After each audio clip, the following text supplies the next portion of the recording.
What's going on, everybody? Brett here, and we're back playing some more Battle Brothers on the Beast and Exploration DLC. Once again, not really picking up where we left off last time. It's day 3:43 in the afternoon, and we are outside Horngard, standing amongst the ruins of its once proud structures. So, of course, where we left off last time, I was going to bring us into a brigand fight with a leader, as well as a site with a lot of goblins and an overseer. So of course I prevailed. I decided, you know what, you guys have seen me kill brigand leaders a million times and goblins as well. We've done tons of goblins recently.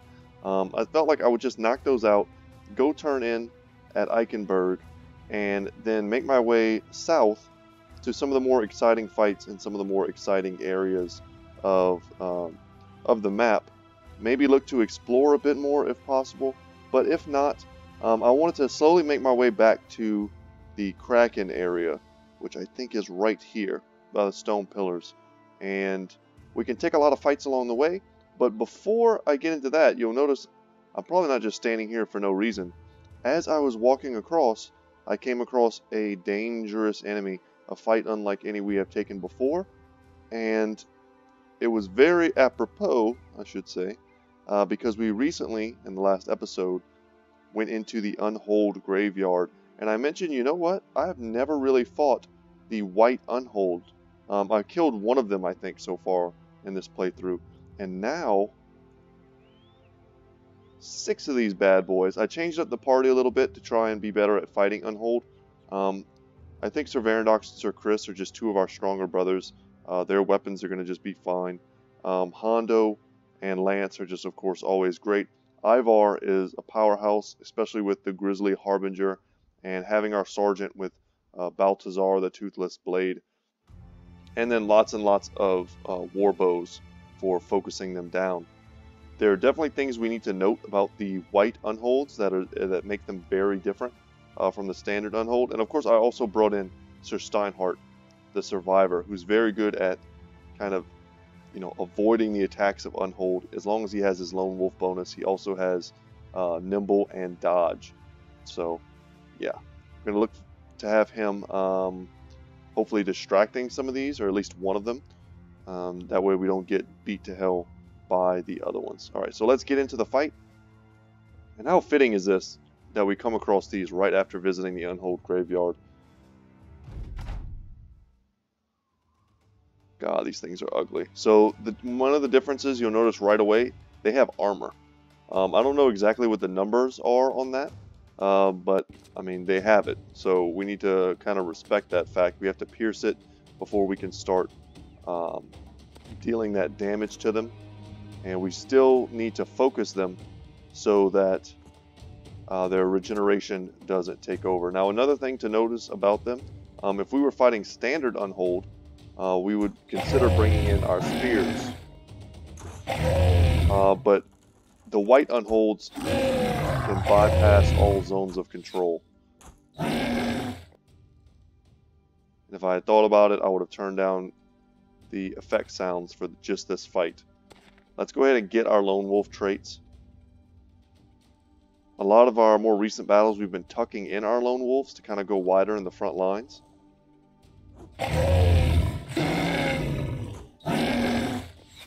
But that's because the enemies have outnumbered us. But in battles where we want to distract very powerful single entities, our Lone Wolf comes in handy very well.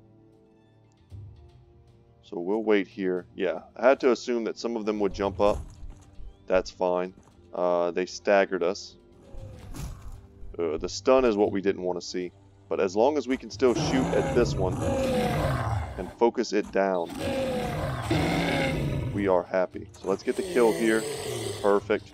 We get the bones, which is definitely one of the more higher value pieces from them. We'll wait here. We'll wait here. We may want to jump up soon because I think they're basically just winding up. We're jumping next turn. And I wonder if we're destroying their pelts, but I doubt there's a better way to kill them that doesn't involve having to break their armor. I mean, I can't imagine. Alright, so now we get to use our lunge. Very good. Let's check out what Stagger does. So it gives us minus 50% initiative. It wears off in 2 turns, which kind of sucks because Sir Steinhardt's initiative is one of his strengths, and it also is what, you know, boosts some of his defensive stats. And the thing is, if we do move in with Lance, we're going to end up blocking a lot of our shots. So we're going to wait 1 more turn. Let them come to us. We'll see what we can do then. We should definitely Indomitable here. Okay, Aerosol gets stunned. Hondo gets knocked off the high ground, which is pretty brutal. Yeah, I kind of counted on that as well. Hopefully we can focus this dude down. But yeah, losing our initiative means we can't apply Overwhelm, which is the real danger.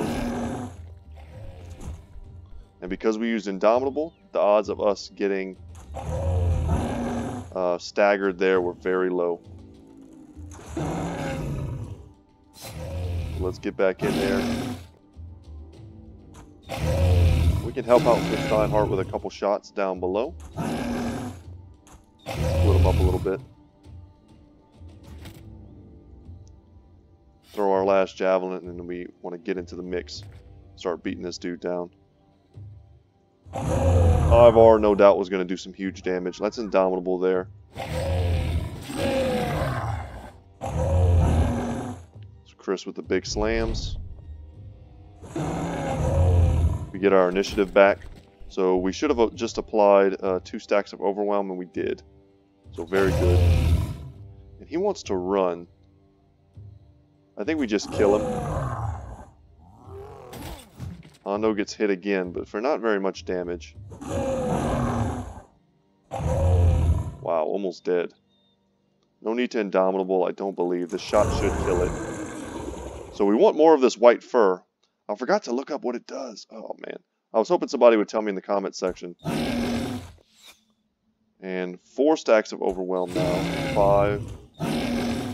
Should be 6. Yeah. That's pretty huge.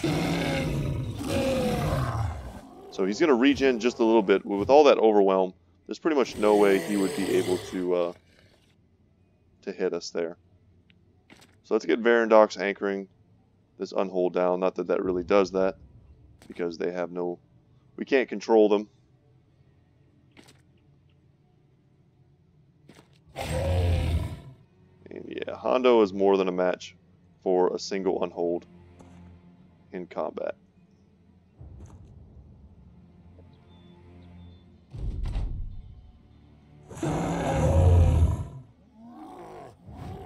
Oh, thank goodness. Alright. So this one's going to regen. But I mean, we took his armor off, which is fine.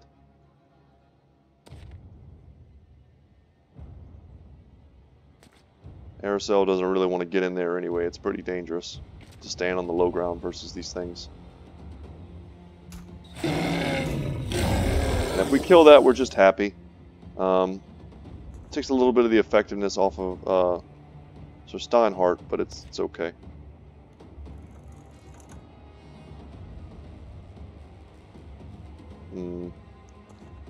Move in 1. So this is turning out to be a pretty decently easy fight. I think the numbers at our current place in the game, for these dudes to be scary, would probably have to be around 10 before we would start being like a little bit concerned. And then we might want to go with... Actually, this build is probably pretty good. Just having all of the Overwhelm and the extra like piercing fire with the heavy weapons.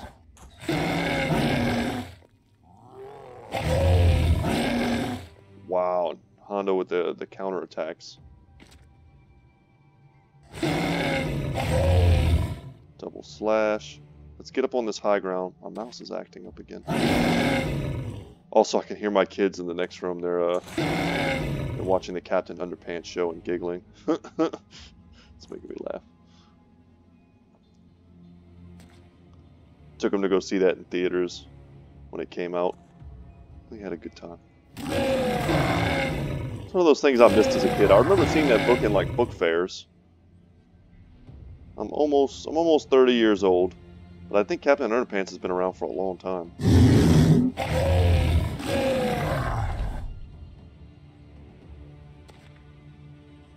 Okay, let's finish this. More white fur. I might take a second while like we're traveling or something, whip out my phone and like check out to see what the white fur does. Just in case, because actually we're visiting a taxidermist anyway. If we can make any use of it, we're already going to be in a good spot to do it. But we picked up 3 of the thick white furs and some more of the bones. So this time we won't try and quickly make the plating. We'll see if there is some kind of recipe with the plating plus the thick white fur. So let me go ahead and check that out. Just kind of Google Battle Brothers recipes, I guess. So I feel like at a certain point I knew everything. I looked it up for the most part. Okay, so no longer have marauding greenskins. That's great. We get paid almost 4K for that. They got us a new contract west of Tarsdorf.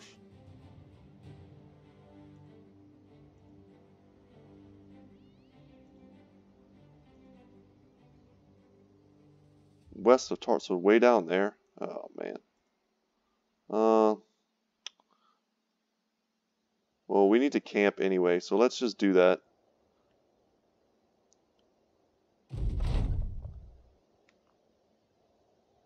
Okay.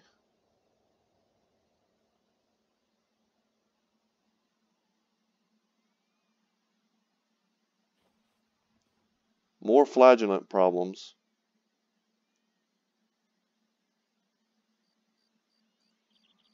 And no, it is not healthy. So it's dawn, we can get in here.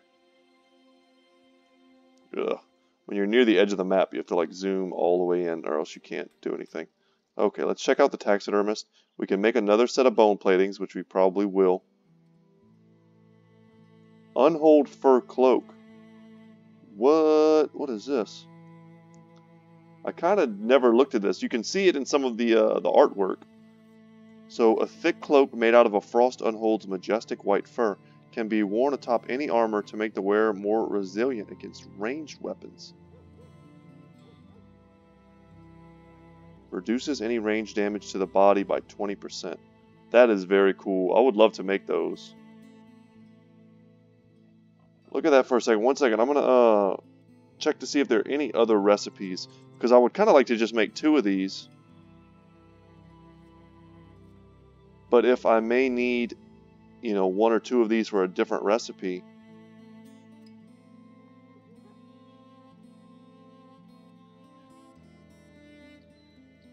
then I don't want to spend them all right now. I'm sure you understand. So let's see. I'm looking at the taxidermist stuff right now.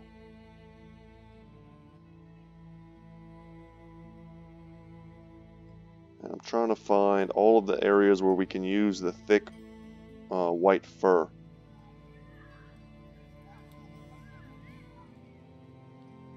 And this is kind of poorly put together.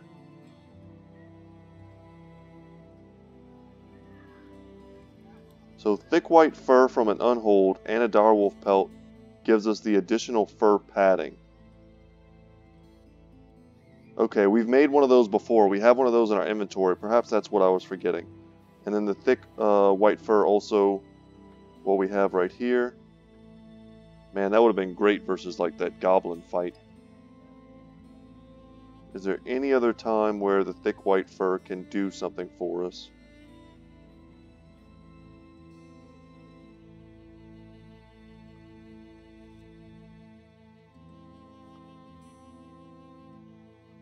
Yeah, I'm not seeing anything.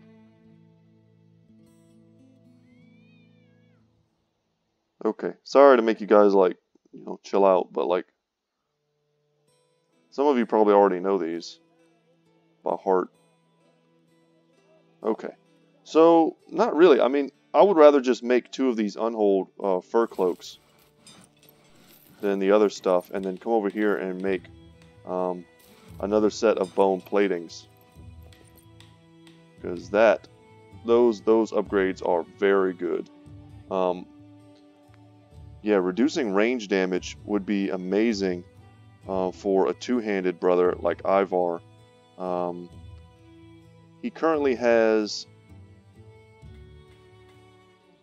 the runes attached to him, which is pretty cool. I don't really want to get rid of those, but like on this Sellsword's armor, we just have extra durability, which is not bad. I don't know if I quite want to remove a pretty decent attachment for something like this. This, I mean, just straight up like 40, like look at these heraldic shoulder plates and consider for a moment that plus 40 durability. I mean, that's, for, let's say a goblin is shooting at us. I mean, that's probably 2 goblin shots absorbed by this. This, of course, protects your body from the shots, but for the most part, unless it's crossbows, your body's not going to be the thing taking most of the damage. So while this is very cool looking and definitely is not useless, I think in general having the heraldic shoulder plates that we've been holding on to for most of the game, plus the Lindworm scales, which are just strictly better, are just, you know, they are strictly better upgrades, I believe. And bone platings are kind of, I think, tied with perhaps the heraldic shoulder plates, but I think the Lindworm scale cloak is probably the best attachment you can get in the game. And I kind of wish I had attached it to this Venerable Ward, which is probably like the best armor we'll ever see. But that is neither here nor there. We could always also attach it to the Monumental Leather Cuirass, but we may get some better light armor than this. So I'm kind of just up in the air all over the place about what to do about these things. And we're no longer rich. We're sitting at 12k. So if there is some amazing, pardon me, if there's something amazing in this armor, we can't really afford to buy it. Sell off this meat though. And like I said, we want to go south. So my problem right now is I like this contract because it wants us to go kill greenskins. It's probably pretty easy. It's fun. But they're probably going to want us to come all the way back up here, which we don't really want to do. I think this, yeah, they want us to travel south. So let's go ahead and take that. And they want us to go to Brunelland. That's fine. We'll head south. We'll take fights along the way.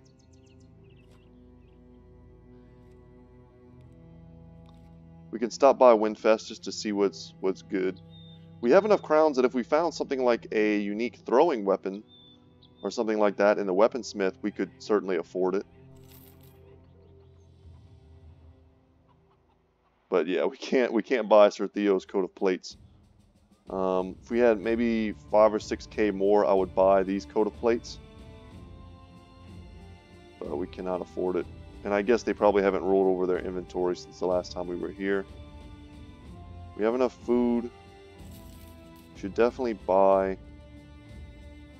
can even buy a stack of 2 of ammo. Some bandages. Just make sure we are well provisioned. And we might as well check the tavern.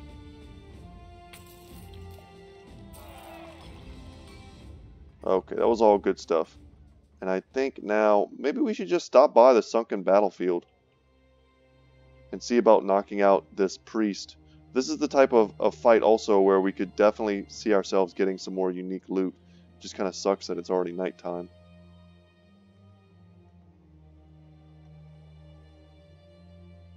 Huh, so I remember the last time I checked, it's Honor Guard, Legionnaires, and the priest. It could certainly have changed since the last time. There might even be like Necro-Savants, that type of thing. But I think we want to change it up here. Perhaps remove some of our Warbow brothers.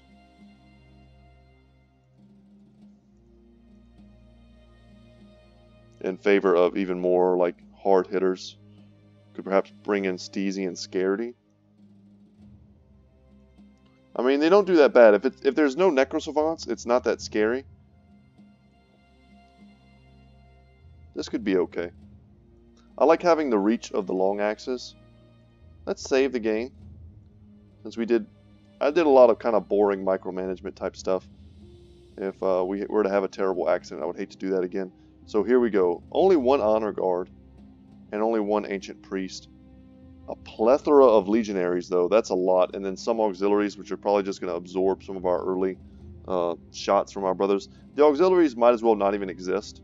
And only one honor guard might as well be like another ancient legionnaire. But the priest is going to be someone we have to focus pretty hard. We just don't want to go in at night. So let's wait until daytime. And it's dawn, and we strike. So another reason why I want to go and take out the Kraken is because we also discovered one of the legendary locations early on, the watermill, where a man has some sort of like badass sword he wants to give us, but only if we slay the beast that slayed his son. That's kind of the whole deal.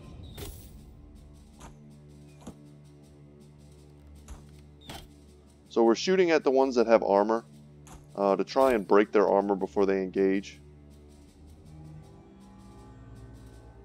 So that when they finally do engage, they'll be much easier to one-shot with our weapons. But yeah, we're hoping, I don't know exactly, I haven't spoiled myself on that, you know, that event completely. I don't know if we have to fight him, we have to fight something else, I have no idea. So, I don't know if we just kill the Kraken and show up and he's like, alright man, here's his awesome sword. Like, I don't know if that's just how that happens. So, we shall see.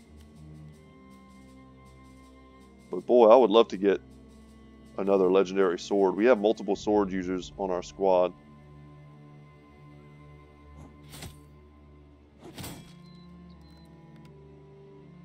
And I think just making a flat wall like this against all these legionnaires is probably just fine. The problem is going to be when the priest starts casting spells on the ground. So the priest has, I think, 2 abilities. Maybe 3.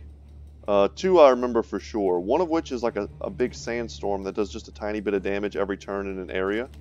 And I'm pretty happy he's not doing it right now. The other one is like a horrify effect. And I think it kind of makes it just so that you skip a turn. I think that's really all there is to it. But it's not fun. And this is a lot of pikemen. So we're going to have to break through their front line pretty quickly. Let's spear wall it up. So that we can get into the back line and start, you know, making them miss. So its armor is all the way gone. But unfortunately, archery does nothing versus these things' bodies. We would probably have to use 2 turns worth of shots to kill it that way. And that may be worth it. I mean, I've done that before. But yeah, our chances to hit are pretty low. I like shooting at the honor guard simply because they have a ton of armor.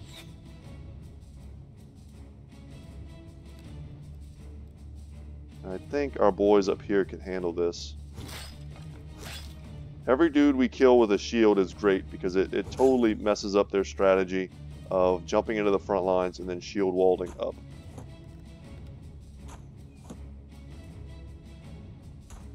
So you can see I'm just kind of shooting at random. It really doesn't matter. I just need to get rid of their armor. So those are pretty much all just auxiliaries, I think. It's the legionnaires we have to worry about. They're the ones whose shield wall is going to be very difficult to break. And then unfortunately Burnfried's shield spear wall just got penetrated.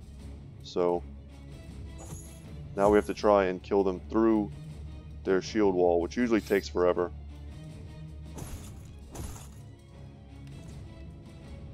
So the best thing I've always found to do is to try and poke holes. So the way shield wall works, and I'm sure if you've watched me this much, you know how shield wall works, but I'm just going to go over it real quick for those who may not know. Wow, the priest moved forward. So if we can, so shield wall works by having guys, multiple units using it standing next to each other. And if we can kill guys who are standing next to each other using shield wall, then it lessens the effectiveness of the other. It's also indomitable.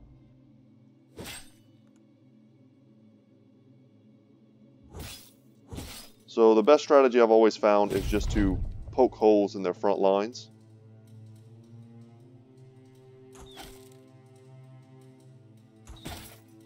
There we go. The armor goes down. That's the key. Wow, we could probably just kill him if we could hit him. Nice.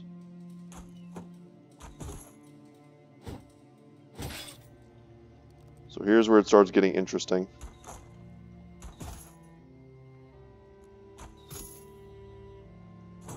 Yeah. Every time Lance misses, it's pretty painful for us. And normally this would be pretty dangerous, but Burnfried with the heater shield using shield wall, he's in and amongst them. They would still be able to hit him from this position, and they would be much more accurate. Moving him in here, he's actually in less danger than he was before, and hopefully we can just use him as a damage sponge in this position. So there goes my bone plating on someone. I couldn't quite tell. It looked like he hit Lance. And we need to get one of these down. We have an 83% here. We'll take that. And we'll go for the very accurate shots. Slash, we could have gone for a split to try and hit both of these. It probably would not have even hit him. It may have, but only would have done damage to armor. And this weapon is not great versus armor. So my thinking there was, that's indomitable as well. And now we're on the priest unless they switch them out. My thinking there was that his slash attack with this weapon, with this war brand style weapon, gets a 10% increase to accuracy. So I figured we would be able to hit all of our shots if we just used that. Okay, that was good to fade that attack. We may take a lot of damage on Ivar though, and they were able to swap him out. That sucks. And there goes the kind of desert cloud thing that they do. But if we can kill them, we can jump out of this. It doesn't do a ton of damage, and it doesn't last forever, but it lasts just long enough to really mess us up. We can see it's kind of this little hexagon area here.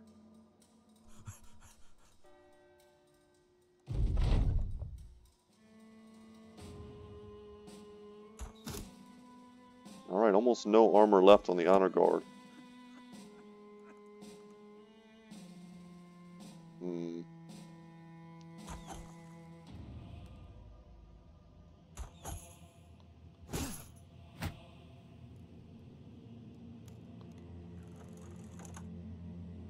Dang, I think we just step back. When it's pretty free for us to get out of there, we just probably should. Alright, some of the armor goes. Let's step out. Right now, I would say Ivar's probably in the most danger. This is just a lot of focus fire that they can do with all of these pikes. Alright, bone plating. Wow, what are you doing, man? More? Okay. They may have just given a shot for Ivar to kill the priest, which would be huge. And we're going to take some damage from the poison.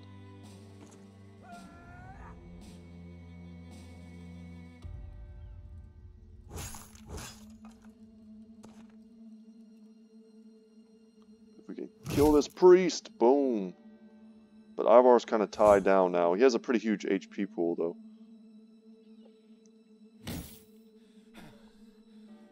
And I really wish that if you were able to kill the priest, that their effects would dissipate.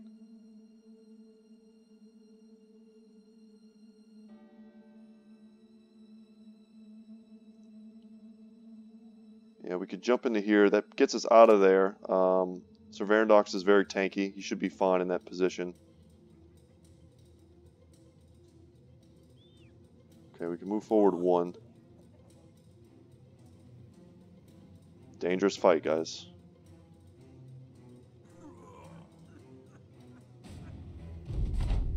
Alright, let's hope we can start tanking more of these dudes. Need to back up. Alright. Armor is damaged. Let's back up one more. Okay, here we go. Ivar is probably going to be taking a lot of focus fire here.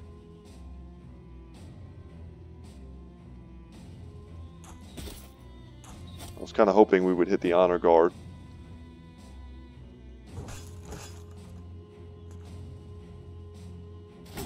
can make some room.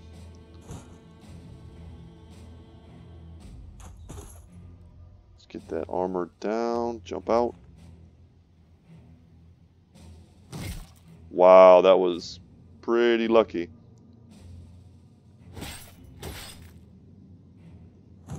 He was certainly the scariest thing left on the battlefield. So with him down, I'm feeling pretty good. And because we have a little two-man surround type deal right there, we'll take that shot. The percentages were no doubt better. And we just have to roll up these last few guys without taking lethal damage on someone. Which is sometimes easier said than done.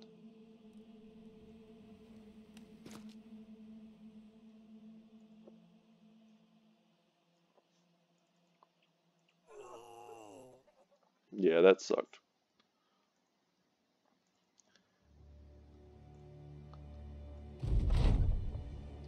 Yeah, Ivar's still in a little bit of danger. But if we can put some overwhelm on this guy, that's 3 stacks. The odds of him being able to do anything are pretty low now. Yeah, and he's going to take a swing at Ivar and miss. Yeah. That's exactly what we figured would happen. Now we have a chance to step forward with Ivar and get him out of there. Reload. And all this damage we've taken, not super worried about it because we should have plenty of time to heal.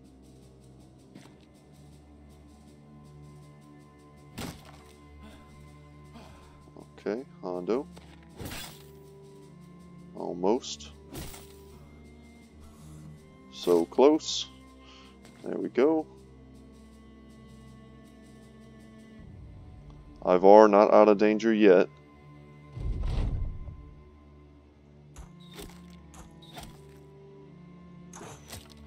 Alright. So here we go. Ah, he still hits us. Alright, whatever. Whatever, man. Ivar, the true tank, that battle. And we didn't get anything. That's junk. Wow. What a terrible... I'm a little upset about that. That could have been a good chance for us to get some sweet loot. I mean, a priest and an honor guard, that kind of amps up the difficulty a little bit. Obviously, that's not the hardest. When we were over by the graveyard and kind of off camera, I went ahead and took fights that had the same priest, but they also had lots of honor guard. So those fights were obviously a bit more difficult. But what I want to do is come here while we're exploring. Looks like there's something right off the coast that we can almost get to, but not quite.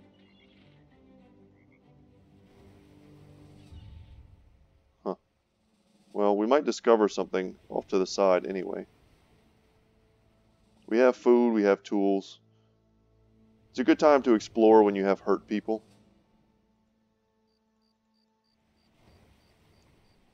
During the daytime on the mountaintop, we should be able to see some of this stuff. So there is land out here, but I think the only way we're going to get to it is through that area. And like the only way we can get to that area is through Schlamberg all the way up. So it's a very isolated part of the map. Almost not even worth going to, probably. Whoa, whoa, whoa, whoa. Sawtooth's War Camp. Not a hard battle for us. Well, it is a hard battle. It's a tough battle no matter how you look at it. But we've definitely done more difficult battles than that.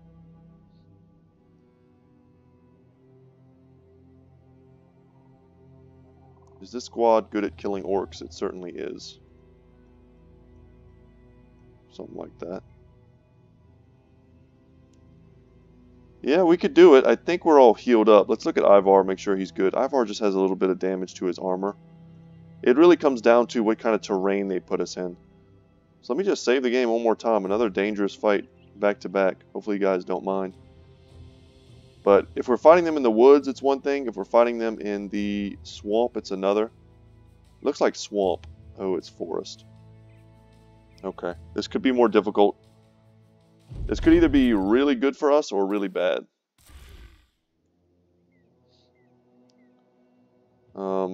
For the most part, probably bad, though, because they're going to be able to use the terrain to block all of our archery. So we won't have as free of targets as we normally do. And we need to be a bit smarter about how we pick our targets. But for instance, this Berserker would be dead right now. Just 100% dead.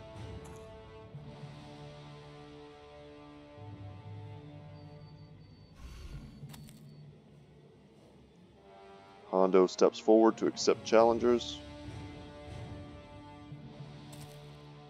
There's the Warlord.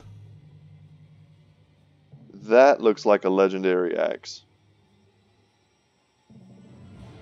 I think that is a unique axe, guys. Let's spear wall up. Our odds of hitting this guy are exactly 10%. I was about to say they're low, but it tells you exactly how low. So if you look at this axe here and you look at this one's different. I know, my powers of observation are astounding. But they're just different. So I'm thinking that is one of the unique axes.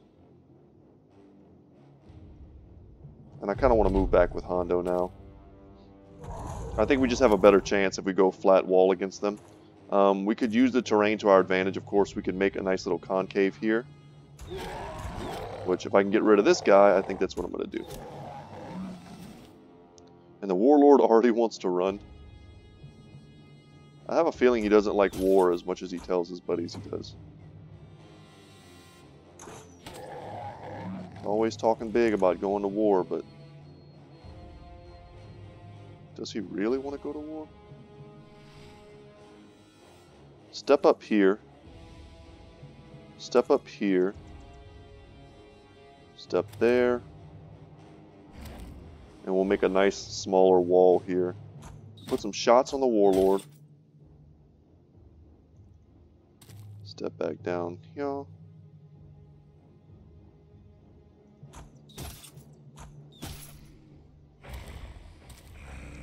Just putting a little bit of a dent in his armor, his ridiculously unbelievable and huge armor.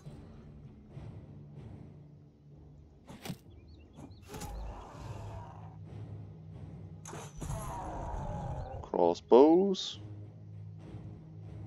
Coming in with the big shots.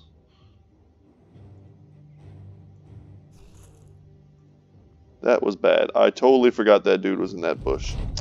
That was really bad. Hopefully he pushes me. Alright, that shot went on to our bone plating.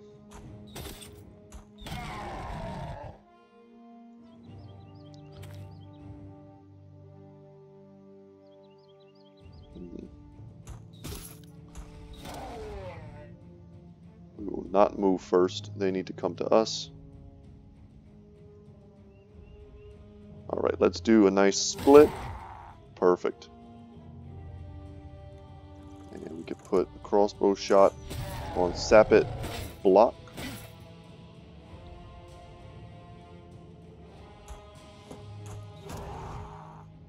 Spread out the damage, spread out the love. Get them all wanting to run. And then we'll just jump in on them and keep them from going. Wow, they didn't want none.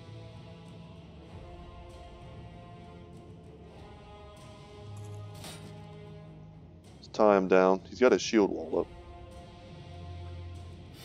Varandox is definitely a key player in fights like this with his hammer, but unfortunately we don't have really good spots for him. We want the Warlord to jump here, and we can get a triple surround on him. We really do not want to put Hondo in such an awkward position. I think we just move there.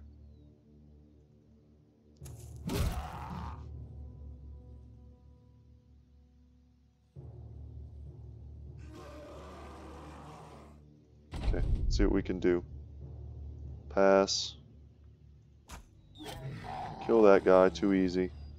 And put some shots here. Wow, and the Warlord wants to run, so now we gotta step in. Because we do not want the Warlord to run. I am almost positive that that is a unique weapon. And as we learned in the last episode, I am an absolute greedy monster when it comes to unique weapons. Shield wall, indomitable.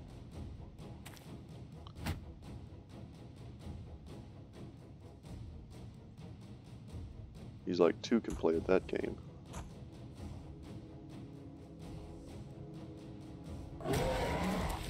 Perfect. That's what we were like really hoping would happen. And they did it for us. It's perfect. Okay, and they even lined up a split.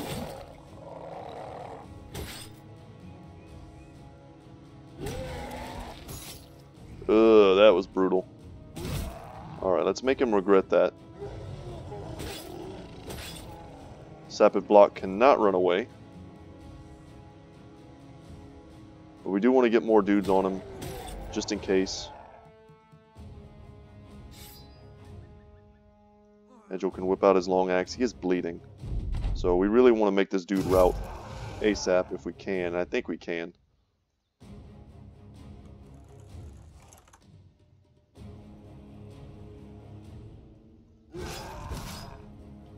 And there he goes.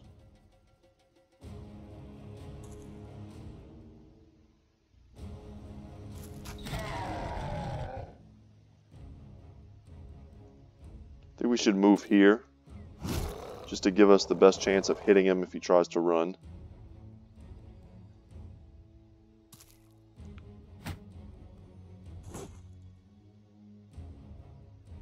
And we went super defensive.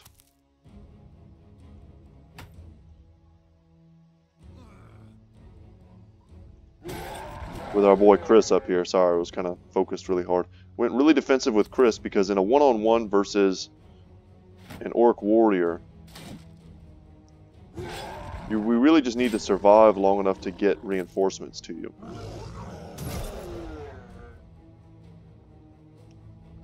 You better give me that weapon, dude. Or I swear on me, mum.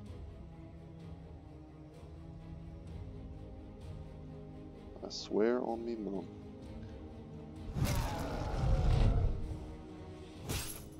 Nobody holds out rare weapons from the Sons of Verona.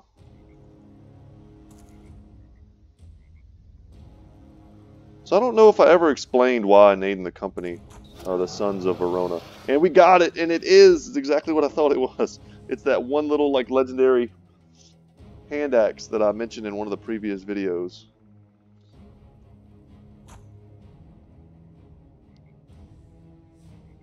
Also, I will very shortly explain why I named the company Sons of Verona, for those of you who may not know, if I indeed forgot to explain that. Essentially, I was a soldier in the army. I learned to speak Russian as part of my job. And one of the phrases that I learned, which I kind of loved, because between Russian and English there's a surprising amount of crossover. Words that sound the same, you know, we call those cognates. And they borrow a lot from our phrases. And one of our phrases that we say a lot in English, not sure what the origin of the phrase is, so who knows, is we refer to things as black sheep. You know, we even have like a children's song about it. For those of you in Europe who may not know, is why I'm explaining it in such detail. But to be like the black sheep of a family is to kind of be like the outcast of the family, to be like strange or different. Sometimes you would refer to someone as a black sheep. Well, in Russian, that same phrase is, if I remember it correctly, it's been years and years for me, but they call them like white crows or white ravens, right? It would be Belaya Verona. So Belaya being like white, the female form of the word white, and Verona being like a crow or a raven. So I always thought that was pretty cool that we had very similar phrases. For all the differences we have, we still kind of look at things the same way. So I always thought that was pretty cool. And so our company is a black raven on a white background, and we are the Sons of Verona. The Verona being the crow or the raven. So that is the origin. Hopefully I explained that well. It did sound like the mad ravings of a crazy person.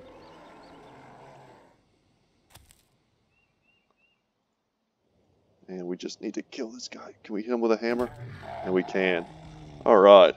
So we are the proud sons of Verona. Essential black sheeps. 3% durability left on Sapit Block's Deathbringer. So that was the name of the actual dude. I wonder if you have to find him to get the weapon. A heavy piece of metal with a sharp head, not made for human hands. Man, if we had a brother with amazing, like, fatigue, that would be pretty cool. We're going to hold on to it. I don't know who we'll give it to. Steezy's the one that uses the fighting axe, but his fatigue is atrocious. Someone in the comments suggested us getting rid of Steezy, and, you know, if I was playing a super serious, hardcore playthrough, I never would have taken Steezy. Like, as soon as I recruited him, I would have dumped him off.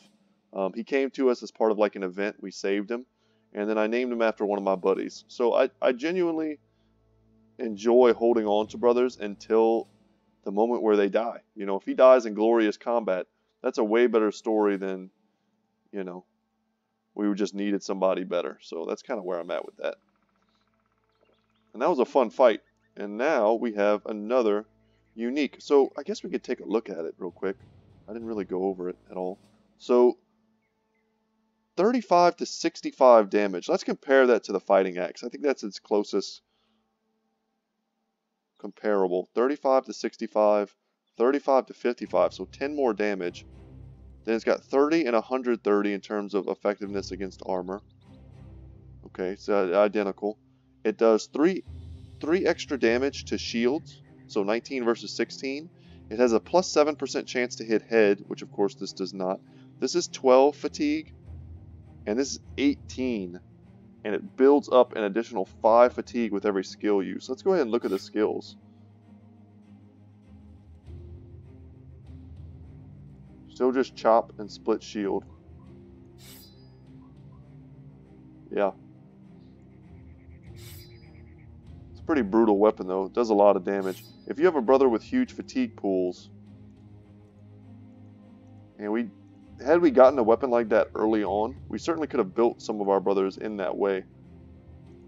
I think, yeah, like look here at Scaredy. Scaredy had so many negatives that we had to build to compensate around his resolve and, you know, essentially resolve.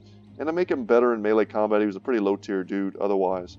But we could have just put huge amounts of fatigue into him and then used him as a guy who wields orc weapons. So that's definitely something we could have done. We can take a quick foray into the swamp here.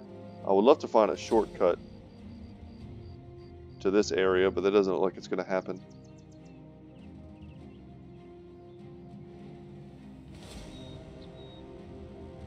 Some random undead. And we can't see what's in it. Stop in at Damwald, the place that has literally nothing, on our way to Brunelund, an actual decent city that I'm pretty happy to be relocating to. What are the prices like here? Let's check our old ye old shield method. They are god awful. It's been a long time since we've been down here. And our relations have gone down. We're very high with House Steinwall.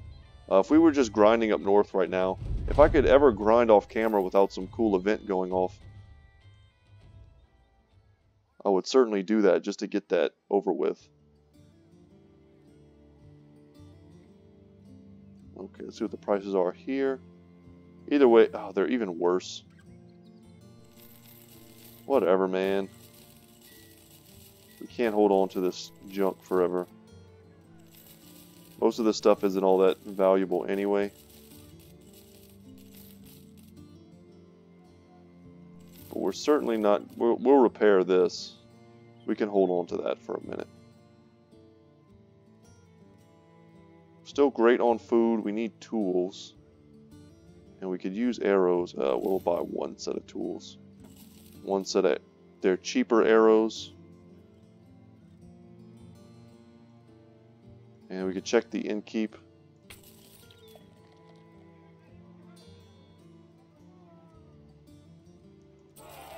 Buy some very expensive drinks. And let's see what this 3 skull contract here is.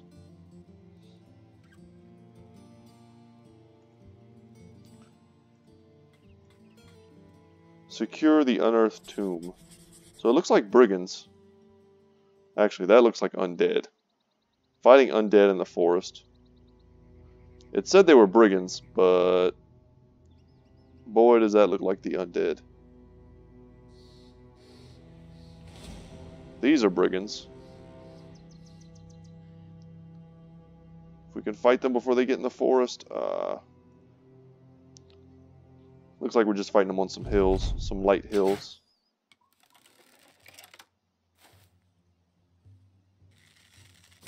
It should favor us if we can just take out their crossbowmen without, you know, taking any severe damage.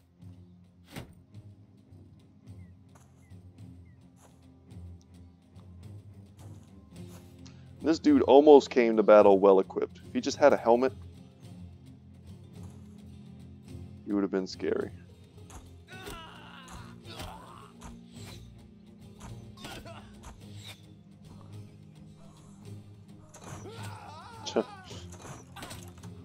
A lot of people had to die for you, man. Hope you were worth it.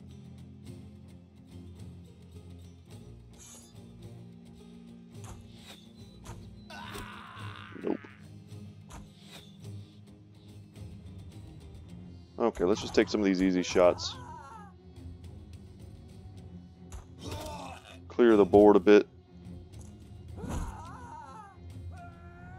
Indomitable so we don't get stunned.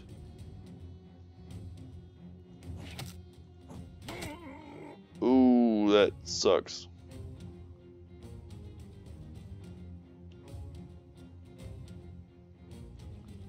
Yeah, let's just close it on him. A dude dual wielding a spear cannot hurt the glorious Hondo. And we're just holding the rest of our guys back so they can block for our ranged. Our ranged character should just be able to clean this mess up. Use the ones on the low ground to shoot at the guys on the low ground, and use the ones on the high ground to shoot at the guys on the high ground, so that they have the best chance of hitting.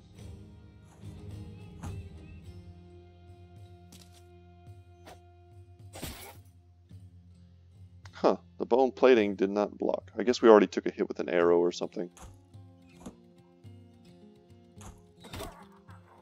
Okay, let's try this again. Could have gone for his shield, but not necessary.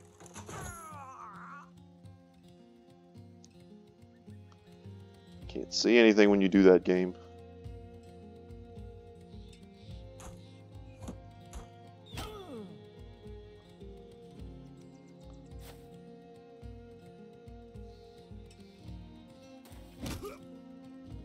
Okay. We'll go downtown with him. This is one of those fights where we're just doing it to get some gear. Some easy loot.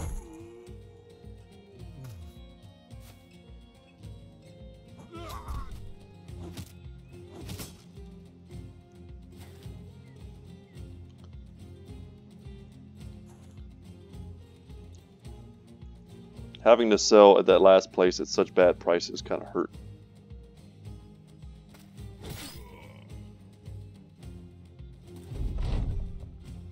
And they'll be running away now. We'll take whatever kills we can get, and then we'll let the rest scoot on out of here.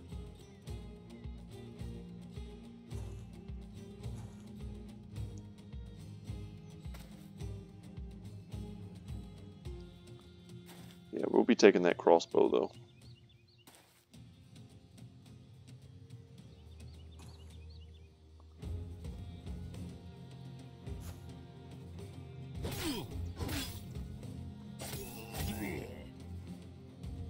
Yeah, that guy came ready to party. He has some decent armor.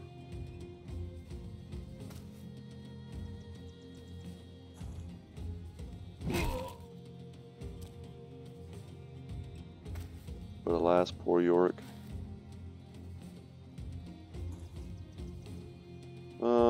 run down just because we got this one extra kill here just sitting there. The other two will run away, and by the time we get this kill, they'll be gone. And it'll just be a nice little happy ending. Alright, over to Hondo. And double slash for the kill. Yeah, we get the crossbow. Perhaps worth? I don't know.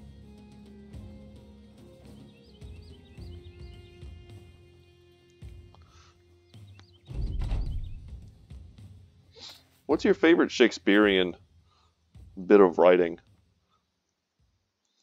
I'd be very curious to know.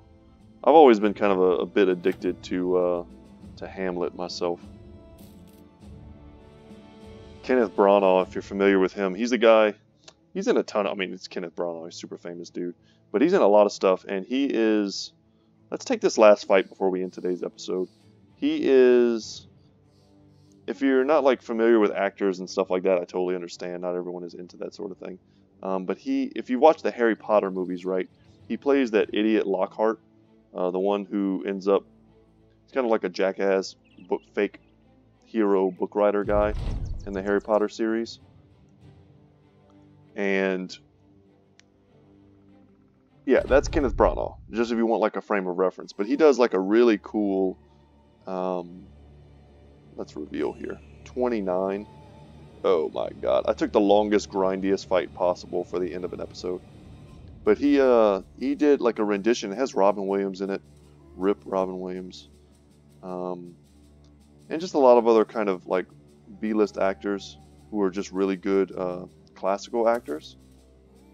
And he does his own kind of take on Hamlet, and it's like one of my favorite movies of all time. I could watch it all day. And obviously it's like 6 hours long because it's like word for word Hamlet.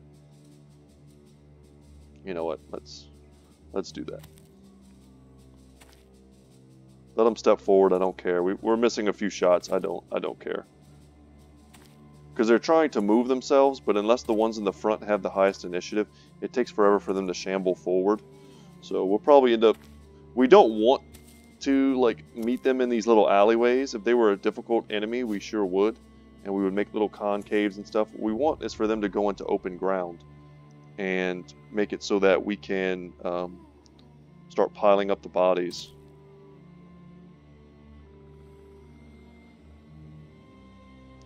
Hopefully this is way faster. This fight might take like 20 minutes of this. feel free to fast forward to the part where I'm victorious and we all had a good time. Because I'll just be talking about random stuff until then. But yeah, I'd be curious to know what your favorite bit of Shakespeare is. English was always one of my favorite subjects in school. We used to have a poster on one of my English teacher's walls that had just this enormous list of sayings. You know, very similar to like Bella Verona, you know, or Black Sheep. All of these sayings that we kind of take for granted in English literature as just being part of our, you know, our culture, the things that we say. But in reality, those sayings did not exist before Shakespeare. Just huge like wall of text of things that he just straight up invented that we all just now say. And I always thought that was pretty amazing. The first one that always comes to mind is like caught in a pickle. it's like wow, what does that even mean? Like if you think about the first time that phrase was ever said, someone had to look at him and be like, what are you talking about, man? It doesn't make any sense.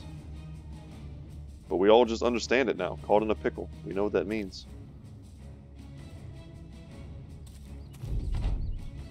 But I was thinking about Shakespeare partially because my buddy and I were playing auto chess, and Enchantress is one of the characters, and she quotes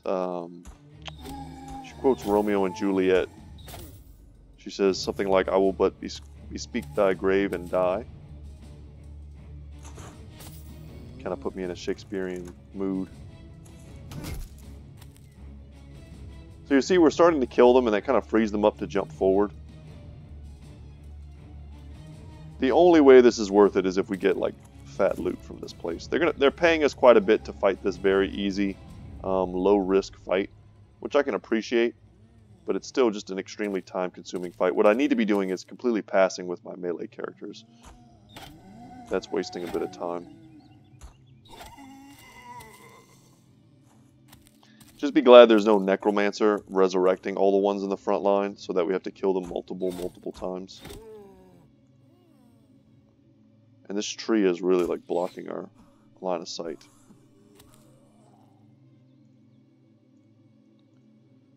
Everyone who's not Hondo but is in melee has to pass their turn.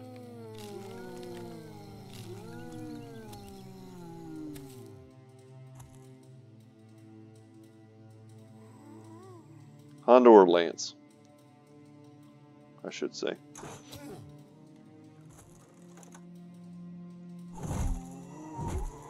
There we go. We can step forward a little bit. We just really don't want to block any of the lines of sight that are allowing us to thin these dudes out.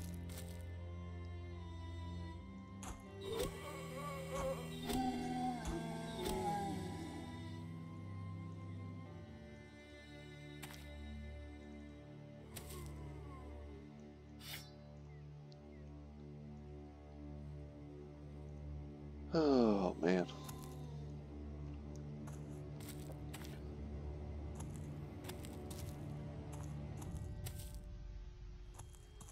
This is actually pretty creepy. Just imagine being in the woods with all of these things.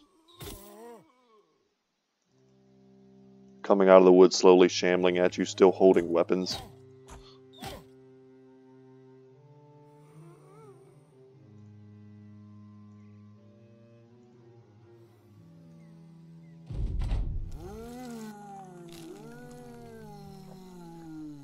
Okay, let's get Ivar into this flat front line we have going on, and we can start mowing through them finally in melee. And they gave us a nice three-way split there, and we'll take it.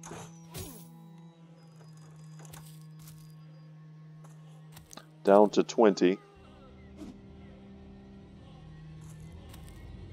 Another three-way swing for Lance.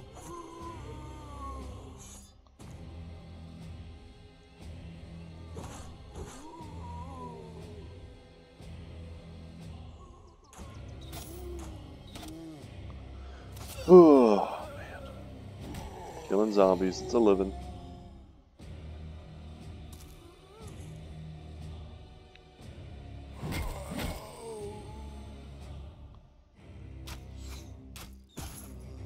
Take off some of this thing's armor. When it gets into melee with Hondo, it'll be much easier to kill.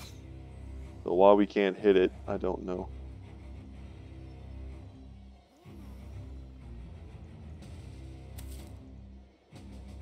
But speaking of Harry Potter, as I was earlier, how many of you guys are fans of Harry Potter? The second Fantastic Beasts movie, I think, just came out on DVD. And I had one buddy tell me he loved it. And I kind of trust his opinion on movies. Not implicitly, but sometimes he's right. And it seems like the overwhelming majority of people hated it and said it was bad. So, I don't know. I was willing to find out, but I hate to pay $20 DVD prices to find out whether or not a bad movie is bad. You know, that just feels awful.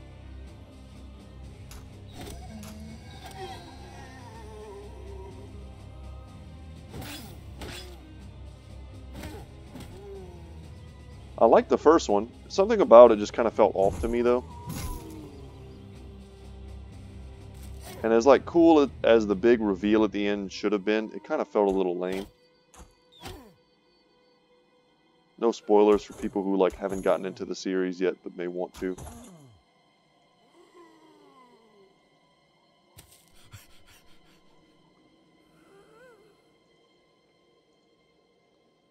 My wife and I were looking at my son yesterday, and if you remember in which one is it?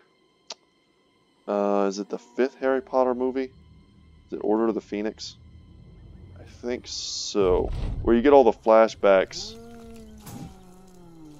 of Tom Riddle as a kid, and he's like this creepy little kid with like this weird haircut, and that's what my son's haircut looks like right now. And we're like, oh God, we gotta get him away from that Tom Riddle haircut before he starts asking questions about how many times you could divide your soul.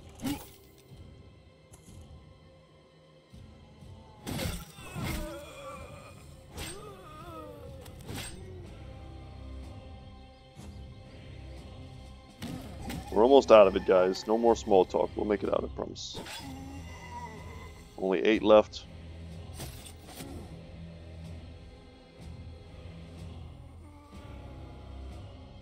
Let's get some of our archers directly supporting. This dude needs ammo.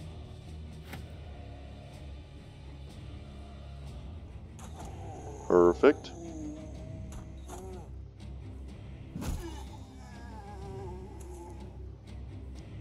And he left. What do we got? Where are they?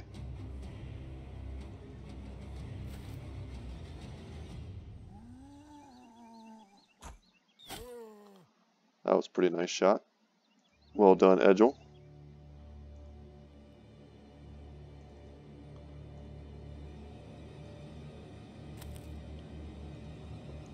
And now I'm sitting here with too much free time to think, and I've got that song Hey Jealousy stuck in my head.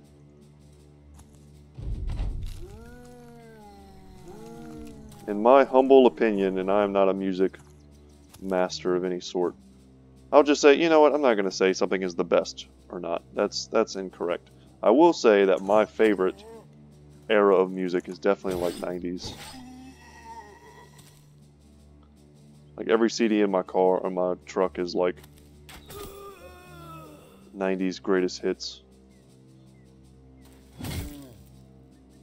I just felt like that whole era was like people were writing poetry, and then as an afterthought they were turning it into songs. It's kind of how it felt, and I appreciate that. I appreciate a little poetry in my songwriting.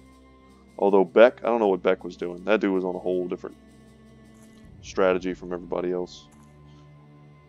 He was just like, I'm just gonna write nonsense.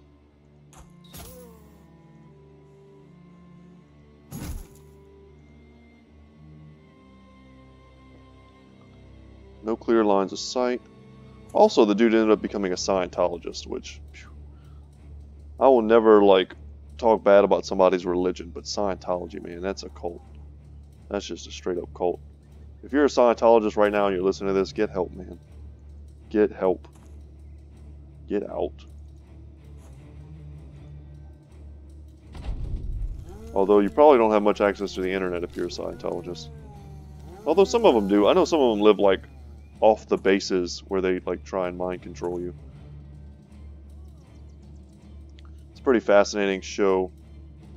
Scientology in the Aftermath, where they talk a lot about it. Like in the army, you have a chance to meet pretty much people of every single religion. And, you know, some people are weird about it. You know, they don't want to be around people of certain faiths, and it's like, man, just chill out. We're all here to do a job. It's all good. But you really don't have a choice but to learn to live and get along.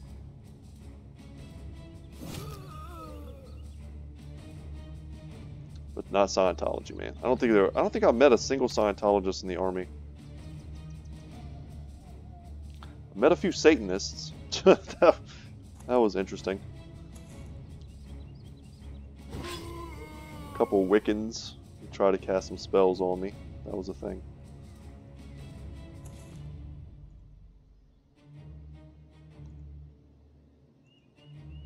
Look, if you're a Wiccan and you have magical powers, don't cast spells on me. I got enough problems.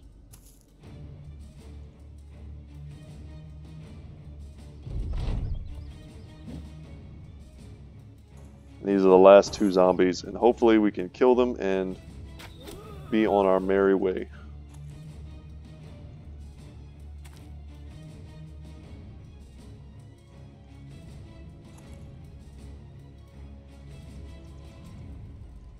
God, there's just nowhere to step up on this guy. Please. Oh my god, ramen.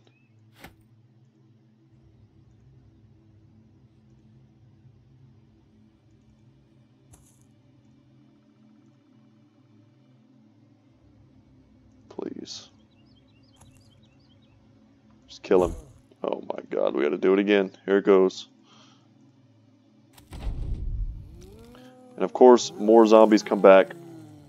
Ugh. That's okay. This should still be the last turn.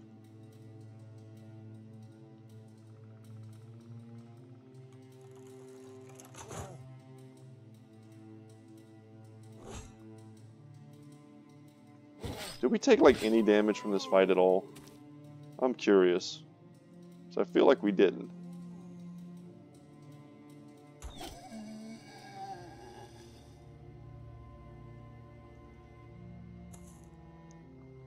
Pretty sure I also should have hit with him and then shot this thing and killed it, and that would have been the end. So we're gonna do this one more time, and then I gotta take my kids to go get some food because they are off for school today thanks to President's Day. It's a holiday in America that doesn't. It's a good holiday. It makes about as much sense though as many of our other holidays, which don't make a lot of sense. There are definitely certain presidents I would celebrate more than others, not to get political and religious in the same episode, but here we go. So Hondo levels, fat loot, denied. Absolutely crushed all my dreams. Head back to Bruneland and sell off our junk. And that'll be it for today's episode. Fighting zombies in the forest, guys. Definitely a form of torture of the cruelest sort. Outlawed by the Geneva Convention. Almost 3K for it though, so it's hard to complain too much. And the prices here are still going to be god-awful, no doubt. Actually, they're great. Wow. The prices are great. We're going to sell off a great sword. We don't need to. Sell off that man splitter. And yes, I'm hoarding this. The time may come when it is needed. Maybe in a scrap fight. The fatigue buildup is pretty crappy though. We'll sell off one of the Unhold hearts. Oh, this is what we need to get rid of here. All of that excessive nonsense. And we should just buy all these tools. I don't know if we'll get more favorable prices for anything the further out we go. We can go ahead and check a contract while we're here. A greenskin horde around Friedewald. Is that closer to where we want to go? Kinda. We really just want to start heading east. That way I can put myself in a position to perhaps make the next episode all about the Kraken fight. Even if I just have to run straight there, we have enough supplies, it doesn't really matter. Taxidermists don't really need to mess with this all that much. But these guys are having problems with Unholds and greenskins.